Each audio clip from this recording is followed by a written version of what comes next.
the 2015 Wisconsin Engineering Design Competition. My name is Patricia Dibert. I am the administrator of this competition. I'm on staff here at Milwaukee School of Engineering, where I serve as a STEM coordinator for the university. I also work as an affiliate associate director for Project Lead the Way. MSOE is the affiliate university for PLTW in the state of Wisconsin. My role as a director is to oversee the biomedical science and launch programs for Project Lead the Way. This is the second year that I have been asked to serve as the administrator of this competition. PLTW is the nation's leading provider of K-12 STEM curriculum. PLTW is an activity, problem, project-based curriculum where students drive their learning. Teachers serve as facilitators and guides in the process.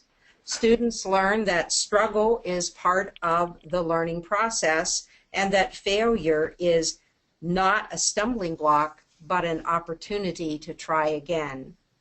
There are 5 programs of study. Launch is the elementary curriculum where students learn the design process along with reading, writing, and arithmetic. Gateway is the middle school program which supports 2 foundation courses, design and modeling and automation robotics. There are multiple specialization units to augment the science and technical education curricula. At the high school level, there are 3 tracks: the traditional and well-established engineering track, the biomedical science track, and more recently, the computer science track. PLTW high school students have the opportunity to take progressive courses in a particular track along with college preparatory math and science. Each of the high school tracks culminates in a capstone experience where students identify a unique problem and then work with their team and industry mentors using the engineer design process to establish a solution. Students document their work in the Innovation Portal.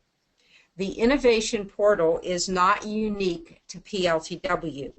Any student can use the Innovation Portal for any project.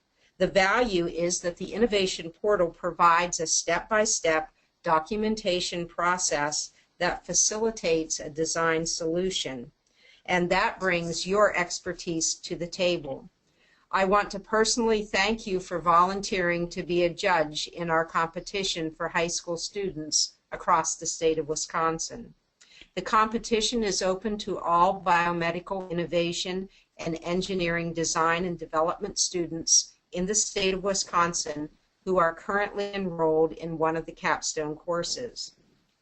The impetus behind this competition is to give students the opportunity to move yet another high school project from a box in the attic to an opportunity to have their work reviewed by a panel of experts, you, and the possibility of having a feasibility study completed on their portfolio to determine the marketability of their design solution.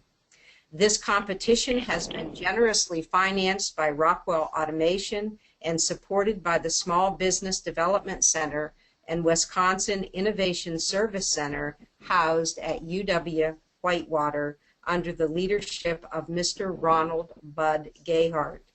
Milwaukee School of Engineering has provided time in my schedule to orchestrate the administrative support needed to offer such a competition to our PLTW network.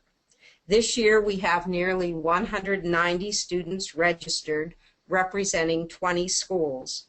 That translates into the potential of 70 portfolios if all registered teams submit. I currently have 51 judges. For your information, today's session will be recorded and made available on YouTube for future reference. With us today is Mr. Mark Schroll from the PLTW National Office.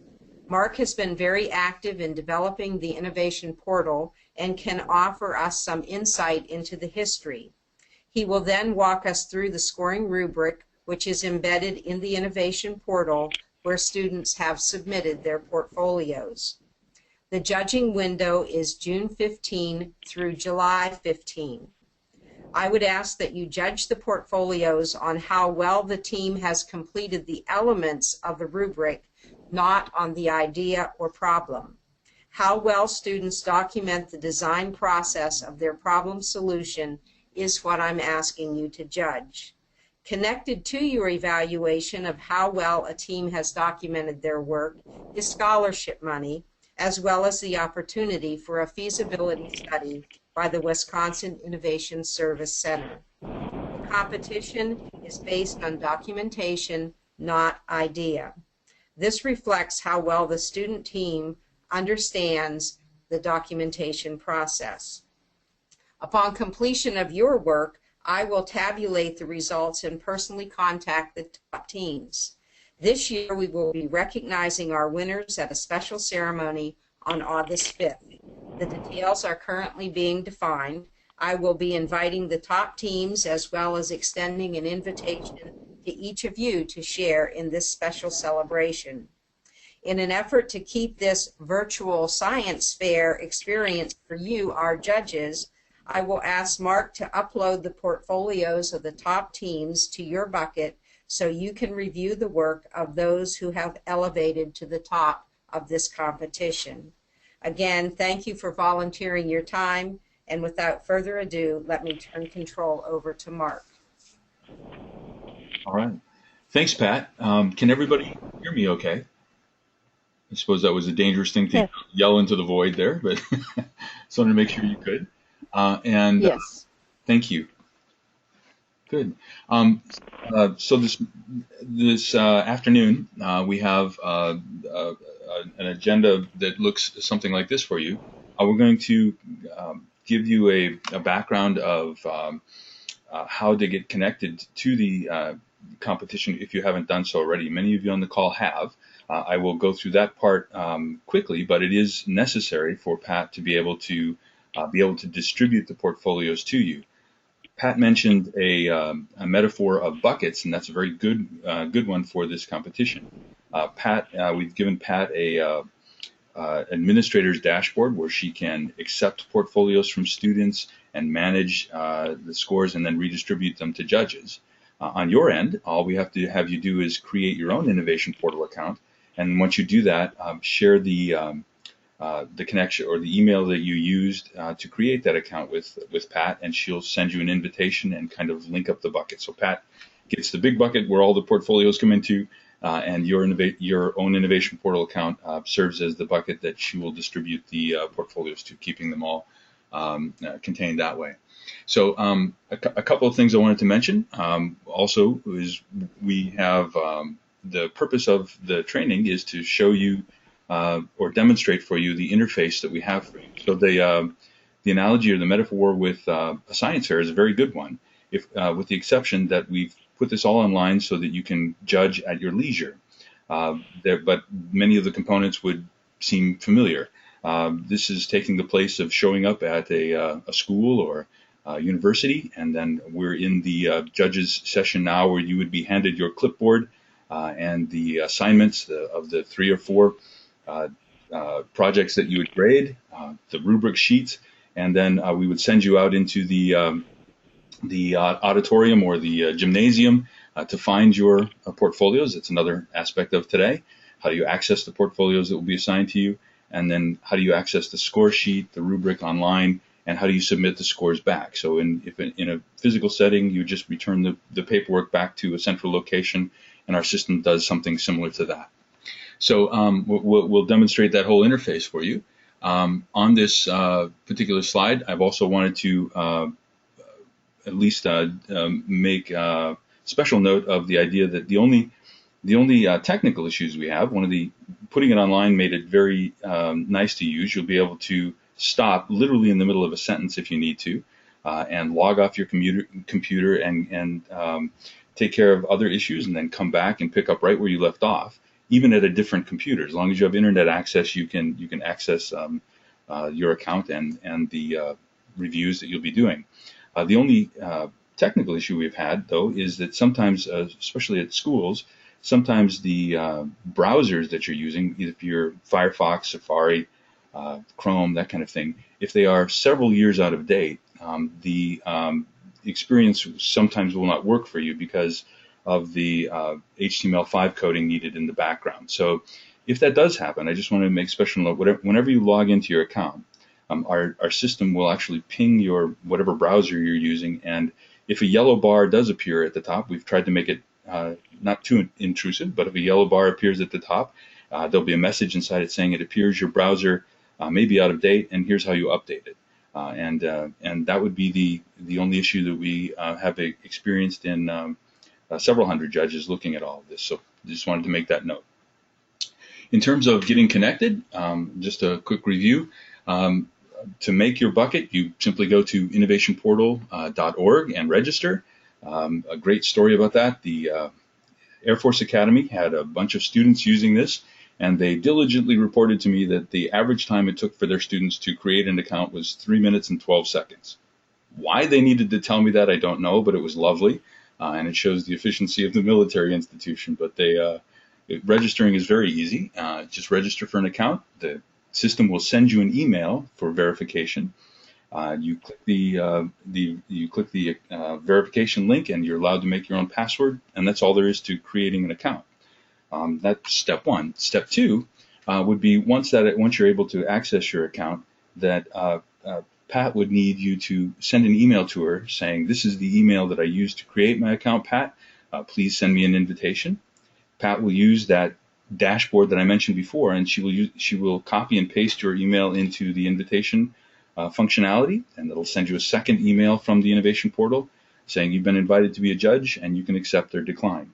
And once you do that, and once you click the accept button, all the buckets, if you would, albeit empty, would all be connected. And as I mentioned, many of you have already done that, but if you have found difficulty in doing that, or if you haven't done that yet, I can certainly help you even at the end of this call, or we can jump on to another session like this, and I can walk you through that if you need.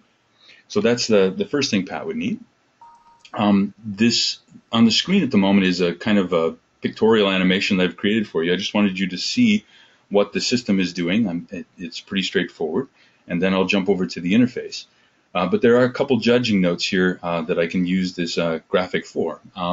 One, there you all are over on the right, and Pat is getting all of her judges connected to the competition. The buckets we were talking about before, represented by the little blue circles with the trophies in them.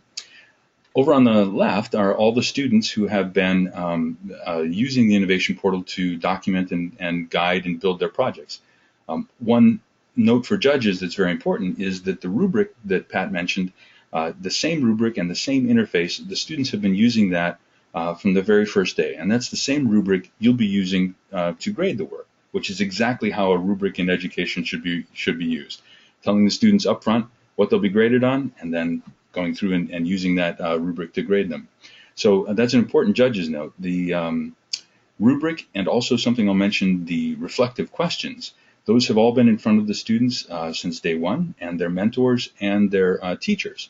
So and they know that that you'll be using the same thing to grade them. So there's trying to take out all ambiguity, or as much as possible.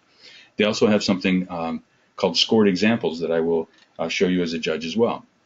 So the students have been building these portfolios, and the window of submission is open. Students are starting to submit portfolios into Pat's competition, the large bucket in the center, and they will be doing that from now through the 7th.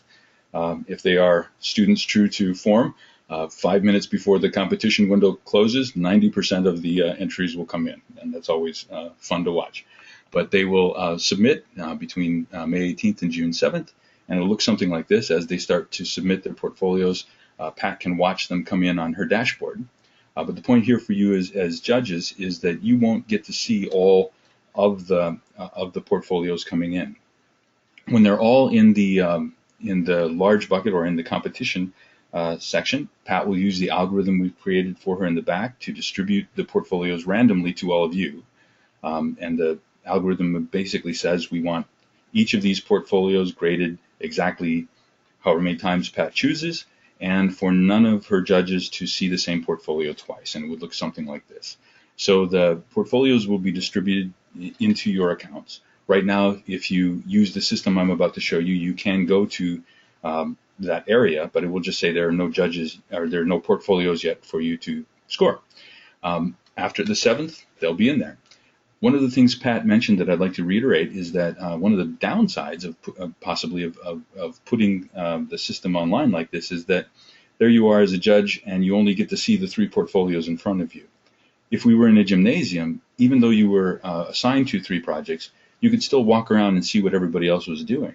And if you are unable to make the August 5th presentation of the winners, Pat has asked me that at the end of the competition that you have in this depiction 3 portfolios in your bucket, that I take the winners and also put them in your bucket so you can see the rest of the field as well, and we will do that. So there you are with your 3 portfolios, and now I want to offer 3 different models that our judges typically choose to grade the portfolios. And the system will support any one of the models because it's meant for you to grade at your leisure. One model is for a judge to look at, in this case, one of their 3 portfolios and grade it fully, start to finish, and then submit it right back to Pat. And as soon as you hit the submit button, you're still able to see your scores, but you can't edit them anymore. And then those scores become visible to Pat, and they run into they get averaged on her end, and she can see all those things. So one model, as a judge, if this is you, is to grade one fully and submit, grade the second one fully and submit, and grade the third one in this case and submit, and then you'd be done. Another model that is supported, and I will demonstrate, is some judges would like to look at everything first and then submit it all at the end. So you can grade one portfolio fully, but not submit it. And then as you're looking at the second portfolio, if there's something in the first that you want to go back and change now that you have that perspective, and you kind of want to go through all, in this case, all 3 portfolios, you can certainly do that on the Innovation Portal. And then when everything in terms of all 3 of your portfolios, or all 5, however many you judge, are exactly the way you want them, you can go back in one at a time and then submit them near the end of the judging cycle. And that works. That's a very popular way to judge as well. Finally, Emily from last year, who was a judge on the Wisconsin competition, offered this in one of our previous training sessions, and it was a good suggestion, and we wanted to offer it to everybody else. She found it very useful in this system to, if you'll imagine a 3-ring binder sitting in front of you with little tabs sticking out the side, letters A, B, C, D, and that's what we'll show you in a minute. She found it very useful to go through and just grade tab A in each of the portfolios. So she instead of grading one portfolio and the next, she graded one section of the portfolio for all of the things that she was assigned, and then went back and graded the next one. And she found that to be very efficient and in terms of doing all this and very fair in her mind. So I promised her I would share that with all of you. So any one of those models, this system will support. In this next to last slide, I just wanted to offer again, the students from day one have created an account, exactly the same account that you have, and have created a portfolio and have had access to the score descriptors for the rubric and scored examples from the NSF study that's associated with all of this work, and also from the reflective questions. And then they've shared the portfolio with their project partners, which can be in the same room or a different school. In this competition, most likely they're all from the same school. They have shared that work with their teacher, and in the wording of the rubric, the teacher can make progressive reviews of the work, saying, right now I think you're at a 2, and this is why, and this is what I suggest you do to bump that up to a 4, those kinds of things. And they can also share their work with project mentors, and all of these people advising these students are using the rubric and the examples of the rubric to in the back and forth conversations with their advice about making documenting the project and the process more concise and more succinctly. So students can do that. And then, like this competition, one of the nice things about this rubric was not created by Project Lead the Way. It was created as part of a very large NSF study on assessment and the engineering design process. Literally dozens of universities and university professors were involved to teach engineering design. And the goal of the rubric was to capture the attributes that are graded at that level and articulate them in a rubric that and then support it with something like the Innovation Portal. And so what's great about that is that students can, once they built a great project, it's very much like you being an author.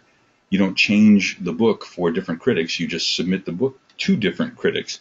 So there are other competitions hosted on the Innovation Portal that are supported by this rubric, and students from Wisconsin, some of them may have entered a national competition, which recently ended, and they might also enter that same body of work in the Wisconsin competition because the same rubric will be used. Finally, if you are interested in the portal, if you are an instructor, as Pat mentioned, you can use it. Your students can create as many portfolios as they want. They can partner, not partner. It is a totally open system. This is the last slide that I have for you in the introductory slide. As a judge, we knew that you may be grading on a small laptop, so screen real estate may be an issue. And some judges prefer to say have the rubric sitting in print form on their desk in front of them, and then just access the student work on the screen. So that's fine. We will be sending you, if we haven't sent you already, all of these resources. There are 4 that I'd like to mention, 3 represented here on the screen. On the left, we'll be sending you a kind of a pictorial step-by-step guide of how to access your portfolios. Very, very simple. It's what I'll be showing you in just a few minutes. In the center, I mentioned reflective questions, almost, if you would, a checklist for students derived from the rubric, the language of the rubric, saying, you should be, did you actually offer the reviewers of this portal or portfolio the following things? And that is, we found that to be very helpful to judges as well. So we wanted you to have a physical copy of that. And then finally, over on the right, the complete rubric. The rubric has been dubbed by the engineers in the NSF of the EDPPSR rubric, which we all have a laugh. This is why you should not let engineers name things. It doesn't roll off, it doesn't fit on a t-shirt well, but it is very descriptive. EDPPSR stands for Engineering Design Process Portfolio Scoring Rubric. They call it like they see it. But it is an excellent rubric and has been an excellent teaching tool in all of this. So these resources will be made available to you. And the fourth, not depicted here, is the recording of this session, so that you can fast forward and back up as you need, if you need it, to see how the interface works. So as I jump over to the Innovation Portal, I've set myself up as if I were a judge in a different competition than the Wisconsin one, but I will be able to open a portfolio, show you the scoring sheet, show you the tools available to you online, and kind of walk through the whole process just so you can see it. But as I do that, I'd like to pause, and if any questions have come up or you'd like me to reiterate anything, please jump in now. If you're muted, you can just unmute yourself by clicking the icon next to your name, or just or if you feel more comfortable, you can type your questions in the chat window of GoToMeeting, and I'll try to answer them there as well. So I'll pause for a minute and jump between the two.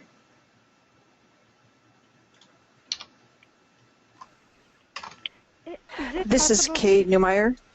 Yes, hi, Kate. Yeah, just a quick question. Does the portal have a tool that would allow you to drop your scores into a matrix for all the projects you're judging, so that you can sort of do a step back, holistic view, make sure it makes sense, or are people doing that offline? They're doing that offline at the moment. I would love that, and it is something that has come up before. That kind of functionality. It's also one of the reasons that programmers can rhyme swear words with my last name when I ask things for but they can make it. But at the moment, the functionality doesn't exist. It's a great idea, though, Kay. Hi, this is Sam Batista at MSOE, and I was wondering, is it possible for you to email the slides that you're discussing, given that I wasn't able to get into the visuals for this? Absolutely. And you will have this video as well. Okay. So thank you. We will send you both. Absolutely. Thank you. All right. Again, if there are questions, please stop me. When you come to the Innovation Portal, I wanted to make draw your attention to a couple things. The homepage of the Innovation Portal is a series of slides, and then if you want more information about the portal itself, the Go pages jump you to more detailed information about any one of these major topics about the Innovation Portal. But when you log in as a judge, I want to draw your attention to something you may have seen already. One of our design requirements, and especially at the university level, was not actually by the users to have a judge's account, a teacher's account, a student's account, and all these things, because we found that especially with teachers, students, both at the high school and university level, you might play both of those roles. So your account is exactly the same as every teacher's account, and it's how they're connected together. Why that's important to judging here is that when you log in, the Innovation Portal defaults to, in the upper right-hand corner, to the My Portfolio page. It assumes you want to start building a portfolio, and you certainly can if you'd like. Most of you will jump to this page and will say you have no portfolios to review, but here's some of the resources available to you to get started. As a judge, however, even though it defaults to the My Portfolio pages over here on the left, I would like you to come down to Opportunities and click that button. That's where we need to get, that's where your bucket is located. When we come to the Opportunities page, immediately, at least on the screen at the moment, you can see that the Wisconsin Engineering Design Competition is right up in front of us. But just above Wisconsin there, I'd like you to draw your attention to the words current and past. This is important for judges because at the moment, these are the competitions that are open to students and they can still compete in those. The Minnesota one has a due date a little bit later than the Wisconsin one. After June 7th, the Wisconsin Engineering Competition will jump into the past listing of competitions. And so this is one of the more unintuitive things that we're working on with our designers. As you come here, you won't see Wisconsin next week, but when you click the past button, you'll see that it is there. And here's some of the competitions that have ended recently. The Conrad Spirit of Innovation Challenge, an international competition held on the Innovation Portal. The one from Illinois, the judges from the Illinois competition just finished their work last week. They were just only a week or so ahead of all of you. Kansas City and Oklahoma as well. So Wisconsin will exist in this list. For the purposes of today, though, I've set myself up as a judge on the NSF Prime Grant Portfolio Access for Scoring Workshops opportunity. So if you'll insert Wisconsin right there. So I've clicked past, and I'm going to jump inside this competition. Excuse me. And when I do, or when you do next week, one of the things that you'll be looking for is this horizontal menu bar. Because you've been connected as a judge, this will be visual or visible for you. It defaults you to the posting of the competition if you'd like to read about that. But it's the word reviews that we're after. So I'm going to click on reviews here. And as that page loads, this is your bucket. You'll see your name presented as you see mine here, your email address. And in this case, I have 48 portfolios to grade. You won't get 48. If Pat sends you 48, a terse letter back to her might be a good idea. But it would be the fraction there represents that I have graded 8 of the 48 portfolios assigned to me. And so that's one way as a judge you can see if you have 5 portfolios to grade, if you have 5 out of 5, you know that you are that Pat can see all of your scores and that you have completed everything. Another way for you to know that a particular portfolio, in this case the new carbon anode one that I'm staring at the title at the moment, the word complete underneath it is also an indicator to you as a judge that particular score and review sheet has been turned into Pat. So I'm going to scroll down here a little bit. Forgive me for making everybody dizzy. And we'll scroll down to, there we go. We'll scroll down to forklift safety. Above it is a portfolio called Soft Closed Door, and above it, Sustainable Power. But you can see underneath forklift safety, the word active. I haven't submitted this one back to the competition yet. So as a judge, if these were the ones assigned to you, you simply click on the title of the portfolio, and if you would imagine the portfolio being taken out of an envelope, a 3-ring binder, and sat in front of the desk in front of you, that's not a bad analogy or metaphor. And over on the right are the tabs I mentioned before. I'm going to mouse over them. I have a mouse in front. I'm not going to click them just yet, but I want you to know that the portfolios default to the cover page. And it even says so there. There's nothing to grade on the cover page, but students will typically put pictures of themselves the school they come from, and a background of the project or a summary of the project that they've chosen. And you can certainly review that information. But the letters A through N, and I will scroll back up here, represent the particular partitions of the portfolio relative to the engineering design process. Some of these tabs you will grade very quickly, and others take a little bit longer. They're not the equal amount of time for each of you. But tab A here, I'm going to click on that one, and essentially I'm opening the portfolio, and you can see that it's written presentation and justification of the problem on the first page. And now I have a wheel mouse in front of me. I can scroll down through the work. You can zoom in and zoom out. If students have submitted links, you can click on the links and they'll open in a new tab. If they've submitted documents and video, they can put them all inside these pages, and you can access all of them without being taken away from the student's work, and you can read it in context. One of the things about the tab A here that I want to show you, as I mouse over it, I haven't clicked anything yet. This is how the students have been presented with the rubric online. So this is also the same interface. The most prominent thing in this tab that's slid out in front of us, there's a lot of information here for you as judges and for students and for teachers. The most prominent is the wording of the rubric in the center. And you'll see the numbers 5, 4, 3, 2, 1, 0, very AP-like scoring. This is not where you choose a score or score the portfolios. It's just how you access the score descriptor for that. It defaults to the highest score of a 5, and you can see the language of the rubric there. And the rubric specialist suggested we talk to anybody scoring and ask them to think about the rubric as a staircase. Their job was to collect these descriptors and make sure that the difference between a 5 and a 4 was the same difference between a 4 and a 3, and so on. So much of the language you'll see as you jump down is repeated. It just becomes less and less refined as the scores get lower and lower. One other thing I will say again is that these scores now and then a little bit later is that the scores are best fit. And I'll show that in an example in a minute, meaning if it most resembles a 3, it maybe not everything's there, but mostly resembles a 3, then it's a 3.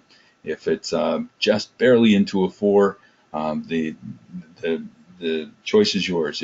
We'll leave it at a 3, or if there's enough of the 4 to ebb it into that score, you can offer it as well. So this is how you access some of the language of the rubric and the different score descriptors.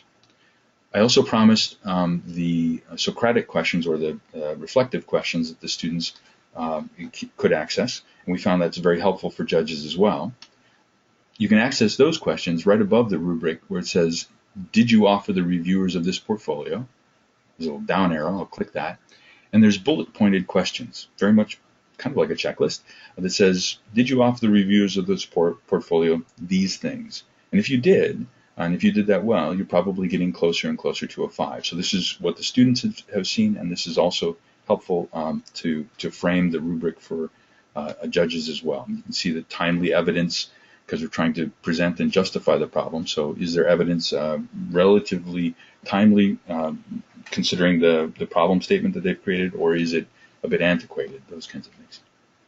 So the reflective questions are here. The rubric is here. And then there's one more resource that students, teachers, and judges have that I'd like to point out while we're still on element A.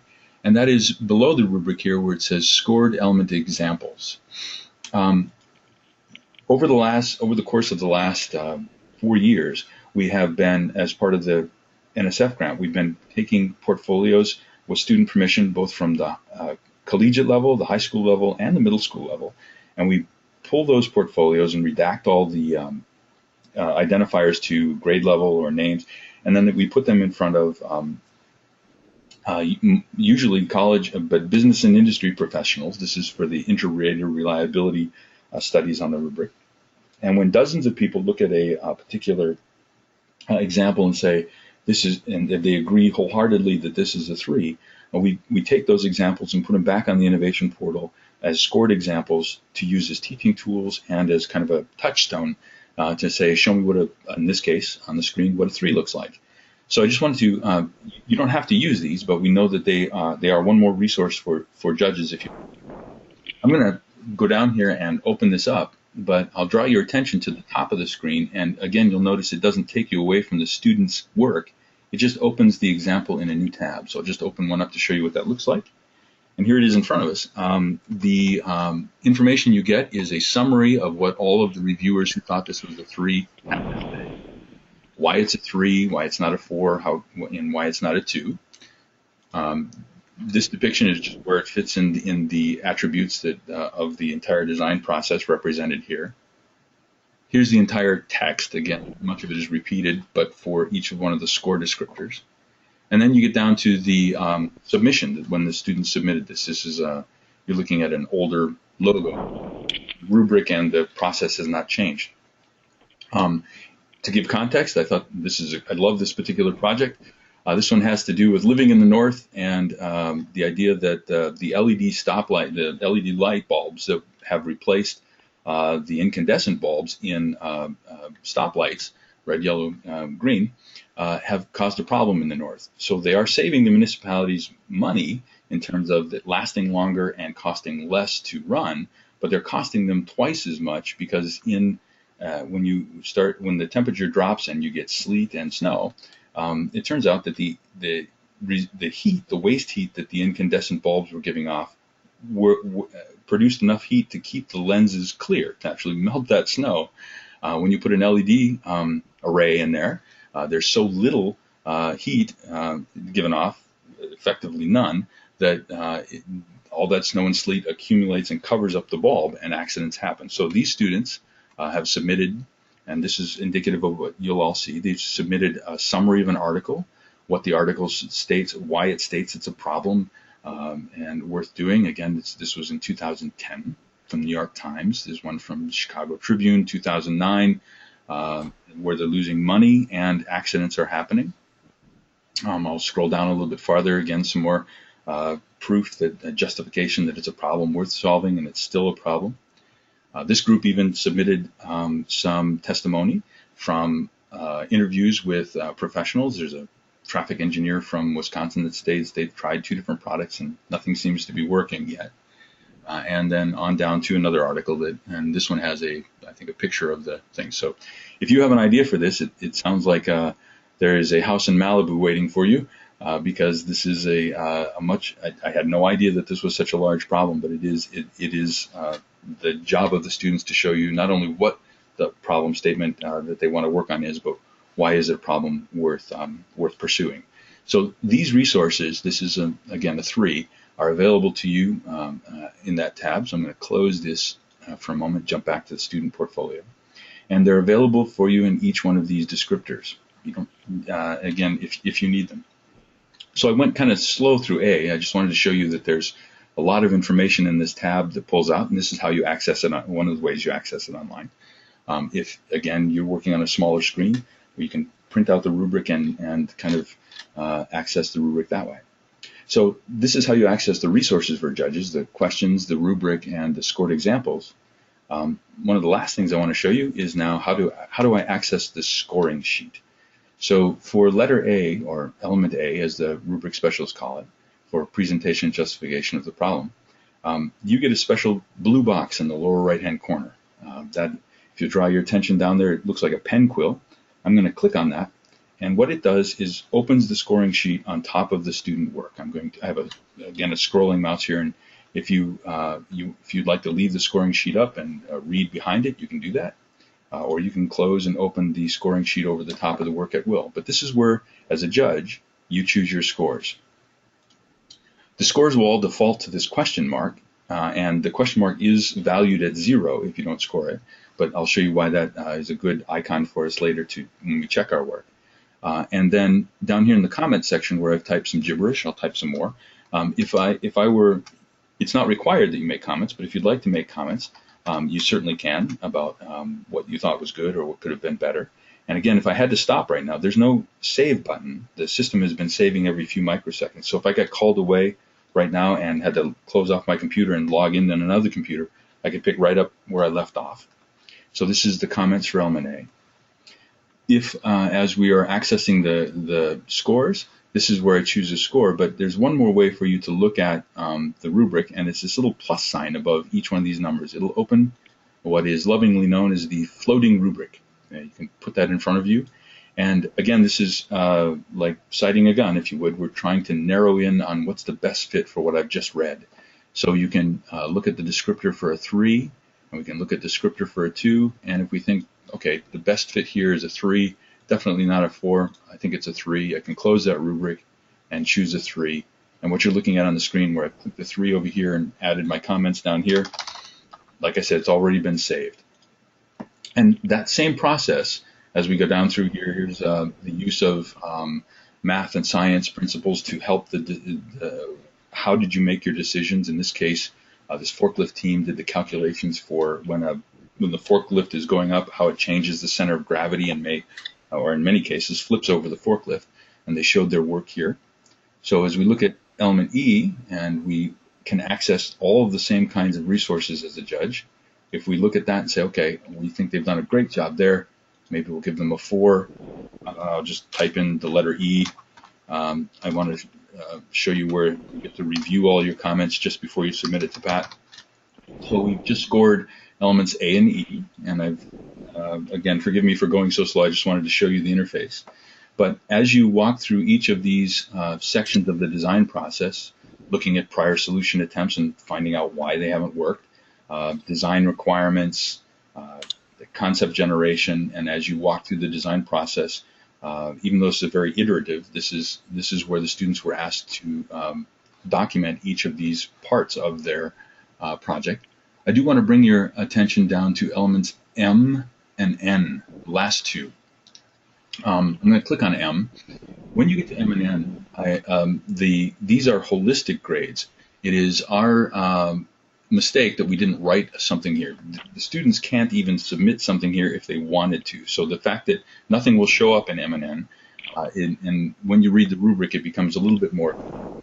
The goal for this particular element, score, is the portfolio itself. The students who documented their work in elements A through L, and based on the artifacts they shared with all of you, the question basically is, could somebody else pick up this portfolio and take over right where the other students left off? Did they document everything that they've done well enough so that somebody could pick this up and keep going? Element N, we'll give that a score real quick, of a 2, and maybe some wonderful typing over there. And finally, we'll just grade element N. Element N also is a holistic grade for you to look at, and based on what you've seen, did the students consider their audience? This one's called Writing Like an Engineer. If they put graphs and acronyms and things out there, did they explain well enough what they were doing and why they were doing it? Did they consider the audience as they went? So this one has descriptors like we talked about before. And if you think they did pretty well as a whole, you can give them a 4 here. And again, we'll type some comment there. But again, the whole process has been saved. I'm going to jump you back to one of those examples I mentioned before. If you are the judge who would like to look at all of your work before you submit it, you can just go right back to, it's been saved, so you can jump back to opportunities and open the next portfolio. But before we do that, I just want to show you, if you'll picture like buying something on Amazon, if we were at the point where we wanted to submit these grades, this is how we do that. We go to complete review up here at the top, and it shows us a summary of all of our, it's like this is your order on Amazon. It shows you the scores that you submitted.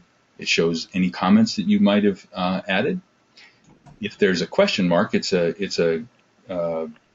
visual to you saying, oh, you didn't choose a score. You may have looked at many descriptors, but it's left it as a question mark. So you can jump back into the portfolio and grade that one if you see a question mark. But as you scroll down and say, yep, these are the scores that I wanted this group to have, when you get down here to the bottom, you'll see this sentence, and all it tells you is that the system will not take your work away from you. So even if you submit, you can go back and use it as a reference. But if you're ready to submit, all it says is that you'll no longer be able to edit the work. That's it. So you click the I understand button, and if I would hit this complete review, I would get a message back on the screen saying successfully submitted. And on Pat's end, those scores would go right into her score sheet, and they would be averaged with every other judge who looked at that portfolio, and that score then would be ranked very much like a spreadsheet on her interface on her end. I won't do that right now because we'll use this again for another training session, but it looks very much like that. And then if that was one of your portfolios, you can use the back button, or the quicker way is to jump into opportunities and then go right to the competition you were assigned and to your reviews. And then as we scroll down, again, I'll make everybody dizzy going back down to that one. But if I would have submitted, this word active here would have changed from active to complete, and that fraction at the top would have said, I've submitted one more of the portfolios that were assigned to me. And from this point, I can go and look at this next one called cooled automotive intake, follow the same process. And again, if I'd like to leave it fluid, that would be my kind of judging. Go back and leave these all fluid, get them all exactly as I want, and then go back in, complete review, and then submit them to Pat. And then you get back the complete, and as a judge, your work is done, equivalent to handing in all of your score sheets. So I'm going to jump back to the PowerPoint for just one second, but as I do, if there are any questions or something that you'd like me to revisit or to reiterate, please interrupt me or questions. That would be great. I just wanted to bring you back to this slide that has our emails on it. So let me pause and see if I've generated more questions than answers.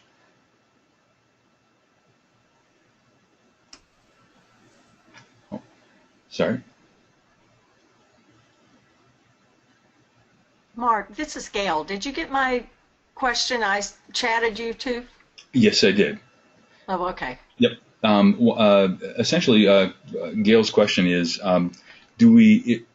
as an engineer, if you look at a piece of work and you're questioning its validity and things, it's not your job to do that. That was their teachers and everything like that. Your job is to, just like in a science fair, to stick to the rubric that's in front of you. Okay. And stuff. So the extra work of having to worry, do I have to check the math? Do I have to do these kinds of things? The answer is, in this context, no. It's about the entire rubric was written about the design process. And I will offer, Gail, that at least in our experience of doing this for many years and watching all of these things and the professors who've asked the question before, it's very difficult to try to, I guess, go through the whole class and to make all these stuff and to put it in there. So it has been some pretty amazing work that has been documented. So Okay, thank you. Yes, ma'am. Are there other questions? That was a good question.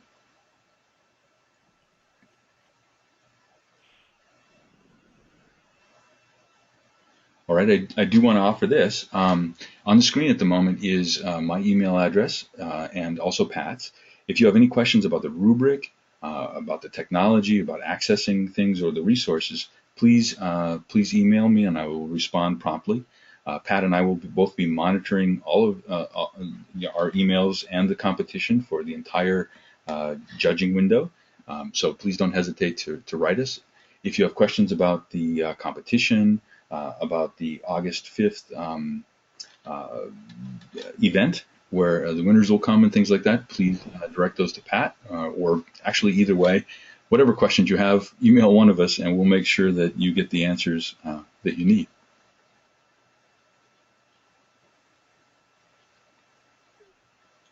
All right.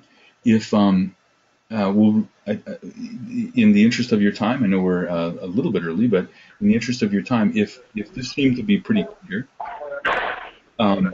you can certainly go ahead and jump off. Again, we will give you the link. We'll turn this into a YouTube video and give you that link. But we'll just remain online here to see if anybody has any lingering questions, and we'll just kind of end in that informal fashion. Okay. You should have already received the reflective questions as well as the step-by-step guide for judges that Mark referred to. As a follow-up, I will be sending you an email with the complete PDF grading rubric, and as soon as we have consolidated the YouTube video. I will be sending that link as well.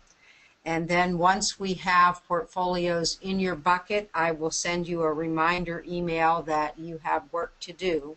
Again, the judging window is June 15th through July 15th, and I would ask that you judge the portfolios based on how well the team has completed the elements of the rubric, not on the idea or problem. And to reiterate what Mark said, we are here to support you, so any question or concern that you may have, just email or call either of us, and we will find an answer for you. Again, thank you so much for your time and volunteering for this opportunity. Pat, Yes. a quick question. By the nature that you've got our emails and we've been communicating, that means we've completed the second step of giving you the email. We don't need to do it again? That is correct. Great, thank you. Once you click the button, the accept button from the Innovation Portal email, that made the connection.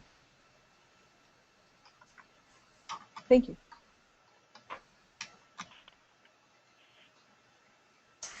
Thank you, Pat. Thank And you. Mark. Yeah, thanks, Pat and Mike or Mark. Looking forward to it. Thanks. It was a pleasure. Thank you all Thank very you. much. Mark, Yes, ma'am. it's Judy here. I have a quick question. Yes, ma'am.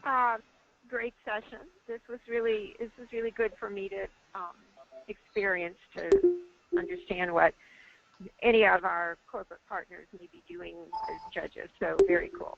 Do you do any kind of surveying of the folks that serve as judges to see how easy, difficult, enjoyable the whole process was for them?